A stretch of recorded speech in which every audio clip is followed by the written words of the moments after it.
هذا صوت سعد المجردي. وصلنا معكم حتى ل 8:07. هذه لافيستا على راديو كاب بلوس. تنجموا تسمعونا على السيت ويب نتاعنا www.radiocaplus.tn والا على شان يوتيوب نتاعنا راديو كاب بلوس، والا زاد على الباج اوفيسيال راديو كابلوس. وصلنا لفقرة ستار نيوز، وباش نبداو الليلة بخبر نحكيو على مهرجان كان السينمائي وعودة السينما التونسية بعد غياب 53 عام.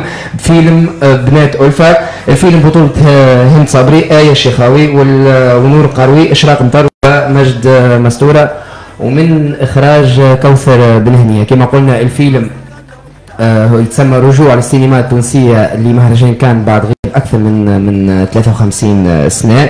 الفيلم يجمع بين الوثائقي والدرامي، والقصة حقيقية لزوز بنات هربوا لليبيا عام 2016 وانضمامهم للجماعات الحربية المسلحة.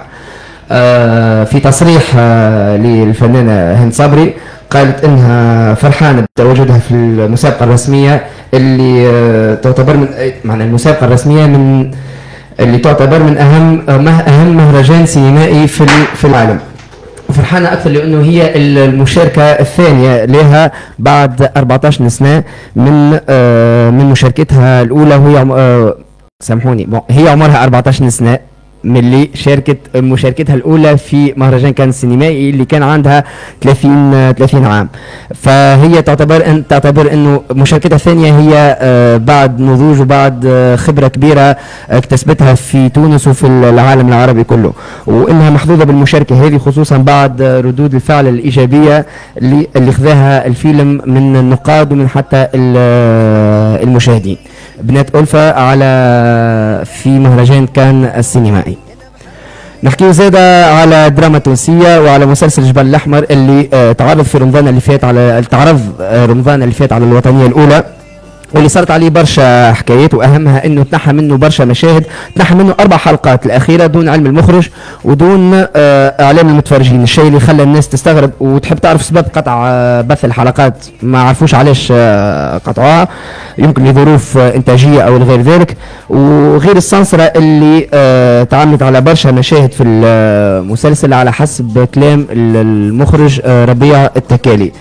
الجديد اللي كشف عليه المخرج انه المسلسل باش يتعاد بثه مرة أخرى على الوطنية الأولى، وباش يدمجوا الحلقات ال4 الناقصة اللي تنحاو في رمضان مع الحلقات ال20، وحتى المشاهد اللي وقع سنسرتها وحذفها في البرنامج. قال المخرج ربيع التكالي انهم رجعوا وموجودين في الحلقات الجايه. وقال زاد المخرج ربيع التكالي انه فما امكانيه لجزء ثاني للمسلسل. كما قلنا مسلسل جبل الاحمر تعدى رمضان اللي فات، وهو من بطوله فتحي الهداوي، دليل المفتاحي ومحمد السياري. البارح كانت اول حلقه من عرضه كامل بدون سنسرة، واللي يحب يتفرج على المسلسل مرة أخرى على كما قلنا على الوطنية الأولى بعد أخبار 8. بالنسبة كما قلنا على باش تلقاوه على شان يوتيوب نتاع الوطنية الأولى، وإلا تتفرجوا فيه بعد أخبار 8 على الوطنية الأولى. هذه هي أخبار ستار نيوز لليوم.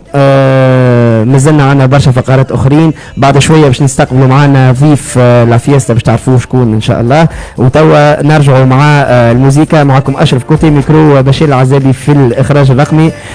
فرحانين بوجودنا معاكم، خليكم معنا على راديو كاب بلوس.